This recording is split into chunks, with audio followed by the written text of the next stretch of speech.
Bonjour à tous, ici Samuel Tremblay-Michaud pour l'équipe de RPM. Je suis à côté du tout nouveau Porsche Macan 2025. C'est la nouvelle version d'entrée de gamme du VUS électrique qui va être ajoutée très prochainement au catalogue chez Porsche, du moins au Canada. C'est aussi le premier Porsche Macan à être muni seulement d'un rouage à propulsion, donc ce n'est pas un véhicule 4 roues motrices, c'est un véhicule propulsion. Et on sait aussi que ce véhicule-là va prendre une place importante dans le catalogue parce que ça sera également la version avec le plus d'autonomie proposée par le constructeur. Je vais tout de suite commencer par cette question-là parce que je pense que c'est celle qu'on se pose toujours avec un véhicule électrique. C'est quoi l'autonomie qu'on va avoir avec le Porsche Macan? Eh bien, c'est simple. Pour le moment, on n'a pas encore les données EPA, donc les données pour l'Amérique du Nord, mais les données européennes nous parlent d'un 640 km d'autonomie. On devrait donc s'attendre à un 500 quelques kilomètres d'autonomie pour le Canada et ça s'annonce bien. Donc, ça va être un véhicule qui va proposer quand même une très bonne plage autonomie et je pense que là-dessus, ça va donner un bel avantage sur certains concurrents qui offrent moins de performance à ce niveau-là.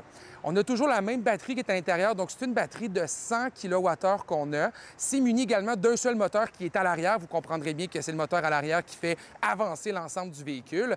Et c'est la même batterie qu'on utilise dans l'ensemble de la gamme. On vient l'ajouter juste avant le Macan 4, qui est la version 4 roues motrices. On a également le Macan 4S qui vient de s'ajouter à la gamme pour 2025. Et on finit avec le Macan Turbo, qui est vraiment la version la plus performante et la plus dispendieuse aussi dans le lot. Donc le Macan régulier vient vraiment prendre cette place-là. Et qu'est-ce que j'ai trouvé le fun durant mon essai, c'est qu'on voit un petit côté très agile de la version d'entrée de gamme du Macan. Parce que oui, c'est pas parce qu'on est dans l'entrée de gamme qu'on n'a pas nécessairement le plaisir de conduire d'une Porsche, et ça, on le ressent vraiment bien avec ce véhicule-là.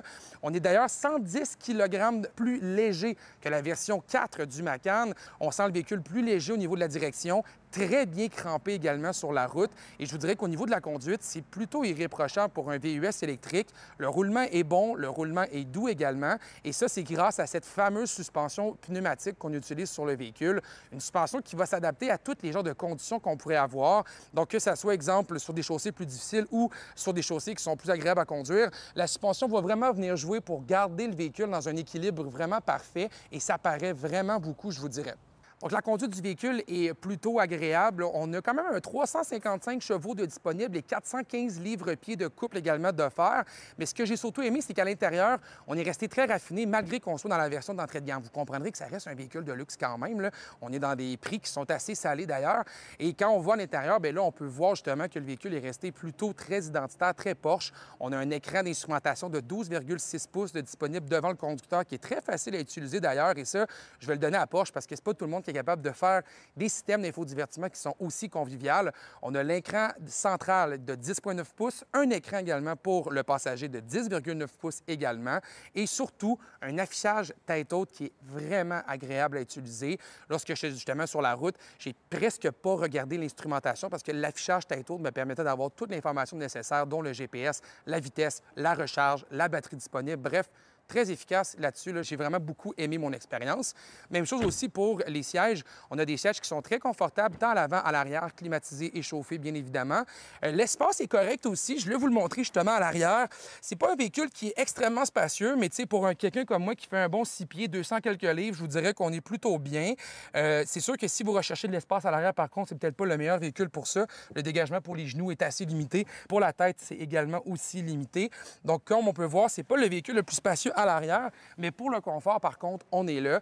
Les sièges sont d'un très bon support. On a des ajustements lombaires qui sont disponibles tant pour le haut que pour le bas du corps. Si je regarde maintenant au niveau de l'arrière, on a 476 litres de disponibles. Si on regarde aussi les options qui sont embarquées dans ce véhicule-là, on a un système de son Bose qui vient avec un ampli dans le coffre du véhicule.